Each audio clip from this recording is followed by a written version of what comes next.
आणि म्हणूनच अनेक पक्षांचा आपल्या शिवसेना फोडण्यात असते आणि त्यांना असं वाटलं की काही जणांनी पळवलंय, जे पळवलं ते तिकीट होतं, सोनं माझ्याकडेच आहे.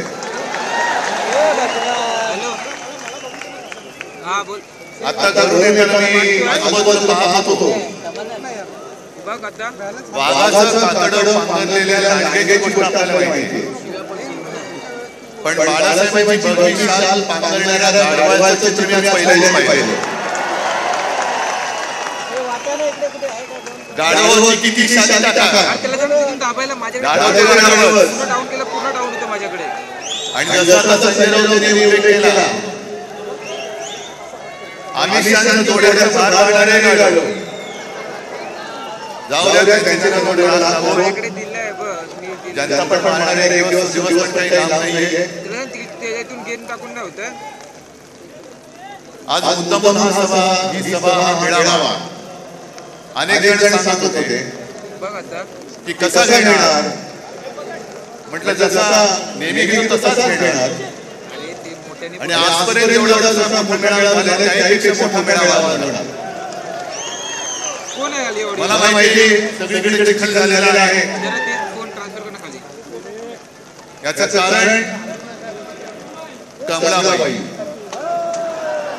आता तुम्ही म्हणाल पावसासाठी कमळाबाईचा काय संबंध, पण कमळाबाईच्या कारभाराने कमळाबाईंनी स्वतःचे कमळ बोलवून घेतले, पण जनतेच्या आयुष्याच्या कल्पना काढलेल्या आहे. आणि आम्हाला तुम्ही शेतकऱ्यांचा विषय पूर्ण मांडला दाबू शकत नाही, कारण का माझ्याकडे पूर्ण जी हालत शेतकऱ्यांनी झाली त्याची थोडीशी चुणूक आपल्याला गेली आणि चिखलात बसल्यावर तुझ्याकडून गेन ते मायनस टाकून घरादाराचं संपूर्णपणे चिखल झालेलं आहे. त्याच्या शेतकऱ्याची शेत जमीन वाहून गेलेलीच, पण घरादारामध्ये सुद्धा चिखल घुसलेला आहे. राहायचं कुठे, शेतकरी जो आपल्याला अन्नधान्य देतो, 2 घास देतो, तो शेतकरी विचारतोय की आम्ही खायचं काय. तो बोलतोय ही अशी परिस्थिती आपल्याकडे आली नव्हती. हे एवढं मोठं संकट आजपर्यंत मराठवाडा हा अवर्षणग्रस्त होता, आता तिकडे अतिवृष्टी झाली, अतिवृष्टी आपत्तीग्रस्त. आणि मी तुम्हाला सगळ्यांना आवाहन करतोय, सर्व शिवसैनिकांना आवाहन करतोय, हे संकट फार मोठं आहे. जसं लिंबाळा लावला, भूकंप झाला होता, आणि शिवसेनेने गावात